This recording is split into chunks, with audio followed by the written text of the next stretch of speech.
What's going on, San Antonio Spurs Nation? I'm Rob Trejo Jr., and this is your San Antonio Spurs weekly update. Becky Hammon getting the engines running in Las Vegas. Ja Morant takes the NBA Most Improved Award. Was Dejounte snubbed? Dejounte Murray sending smoke signals via Twitter to Lavine. And potential #1 pick Paolo Banchero talks Dejounte Murray on Twitter. We're breaking it all down on your San Antonio Spurs weekly update on SpursTubeTv.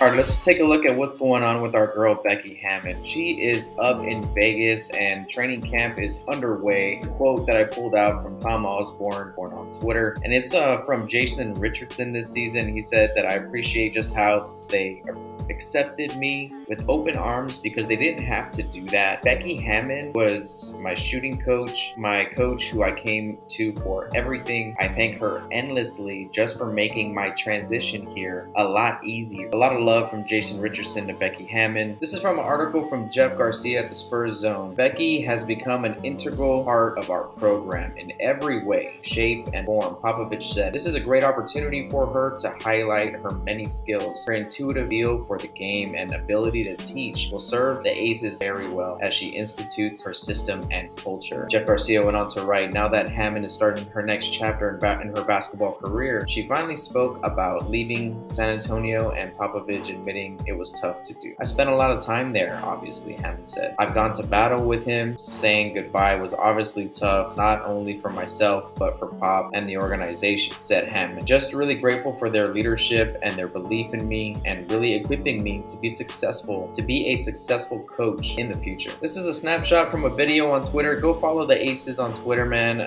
Becky Hammon is doing a great job there. Something that I really like that Pop said was her intuitive feel for the game and her ability to teach will serve the Aces well as she institutes her system and culture. That's what she's doing right now. This is a clip from a video on Twitter, and she was talking about how to be a pro and what that means. She's, preaching to her team. She's establishing a way of doing things there, and talking about being a pro, and part of that was accepting the process and knowing that it's through process, that going through hard shit and making it out the other side, like you accept that and you move on, move forward.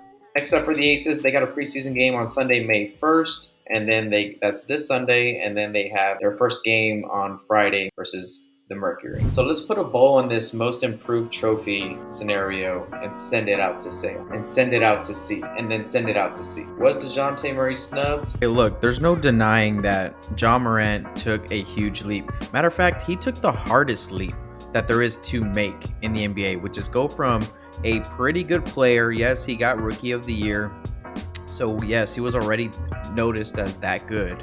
But now he took that leap to superstar. That's a hard leap. That's the leap that everybody wants to make. I mean, he's an all-star starter. That's a lot of improvement. If you want to just talk about improvement, it actually is. Now, did Dejounte improve? Yes, he improved a lot. And in the voting, this is how it played out. Ja Morant got an overwhelming first place vote, and that's what got him this award. He finished with 221 points, Dejounte with 181. Noah Magaro-George tweeted out, Dejounte Murray is the runner-up for the 21-22 Most Improved Player of the Year award. The All-Star point guard finished with 20 first place votes, 20 second place, and 23 third place votes. And when the announcement was made, Dejounte went on Twitter and he tweeted out this photo right here with only one player in the NBA history has averaged 20 points, 8 rebounds, 9 assists per game, and 2 steals per game in 40 minutes per game. So he had a little clap back, but let's keep it moving. Do I think that this is a popularity contest award? Not really, because here's like the list of the past 10 years of players who have won this award, and they deserved it. Hands out, like they deserve this award. I mean, come on. So does Dejounte deserve it? Yes, he does. But it just so happened that Ja Morant became a world beater. I like this tweet from Gabriel at GV84. The Most Improved Player award should have been Jordan Poole and Dejounte Murray. Very odd to give it to a player that won Rookie of the Year and had a steady improvement every season. Poole and Murray were late first-round picks that improved dramatically from last year. All right, let's keep it moving. Let's talk Zach LaVine. So as soon as the Bulls, get eliminated from the playoffs, Dejounte Murray went to Twitter and posted this. Man, the boy looks good. That's Patty Mills' number, but I think we'll allow it. And I think he deleted the tweet. Man, come on, can we make this happen? Can we make this happen? Come on, man. He looks good in that uniform, man. Him and Dejounte running next to each other. Here's an article by Josh Paredes from Air Alamo breaking down how the Spurs could afford signing Zach Lavine. Josh Paredes writes, while courting Lavine to San Antonio is unlikely, he does have strong ties with Dejounte Murray as a Washington native who grew up near his fellow All-Star. He also talked glowingly about playing for Team USA under Coach Greg Popovich last summer. Don't underrate that point. Best basketball I've ever seen Zach Lavine play was this past summer at the Olympic Games under Coach Pop.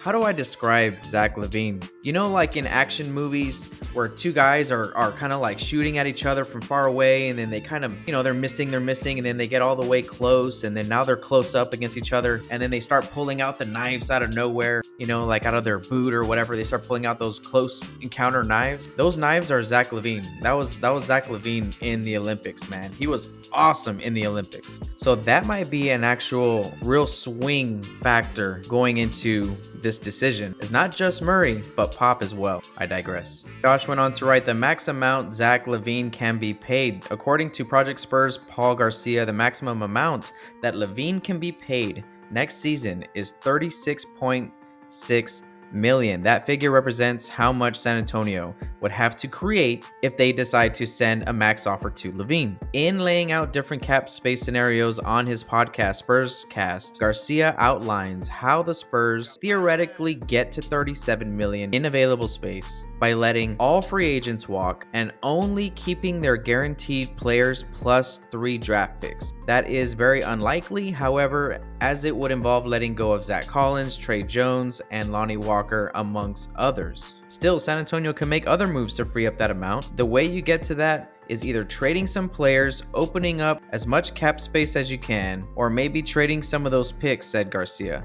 There's different avenues to offer a player like Lavine a max contract. Now here's a look at how much our draft picks are going to cost us. According to ESPN's Bobby Marks, here's the cap charge.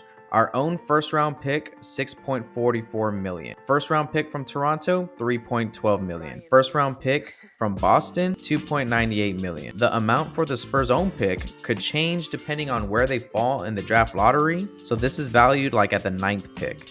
I mean, it could go down. It could go down. I mean, I'm starting to really like this Zach Lavine Dejounte Murray idea. I'm really starting to like this idea. Let me know in the comments below if you really like the idea of putting Lavine next to Dejounte and how that would work out with the other guaranteed contracts on our roster. Let me know in the comments below. All right, let's talk Paolo Banchero. So potential number 1 overall pick, Paolo Banchero, was on Twitter the other day, and he went on to answer a question, and that was, coming out of college, if there was one player that you can be drafted to play with, who would it be and why? He went down to put his fellow Seattle NBA players, Dejounte Murray or Kevin Porter, at Jeff G Spurs Zone on Twitter. So there's a lot of Seattle love going on right now, from Dejounte to Zach Lavine, and then from Paolo Banchero to Dejounte Murray. Spurs, you know, they do have a chance at a top 4 pick. Now, I really like the idea of getting Banchero on this roster. It would be Banchero Primo. If the Spurs somehow do get a top 4 pick and we can snag him, that would be awesome. To have that Seattle combination going on, and then Zach Lavine's like, oh dude, I'm going. And then that interests Zach Lavine too a little bit. We'll have to wait and see. Lottery's on May 17th. And a couple of small news. Happy 46th birthday, Tim Duncan. Congratulations to Patty Mills winning the NBA Sportsmanship Award. Good on you, Patty. If you want to guest star in this channel, if you want to be involved and connect with SpursTubeTv, join the Patreon. We're taking your questions, your comments, your takes, your video responses, your audio samples for podcasts. Your questions will be answered. You know, you can just leave a comment or a question and we can turn them into videos on the channel. If you want to get your voice heard, head over to the Patreon link in the description below. That's patreon.com/SpursTubeTV. And that's it in this week of Spurs basketball. Stay tuned next week for more. Make sure to subscribe to the channel, like this video, Leave a comment down below on what you think about this week's news. Good luck, Becky Hammon, this weekend on her first preseason game. Go Spurs, go. Boa Vida.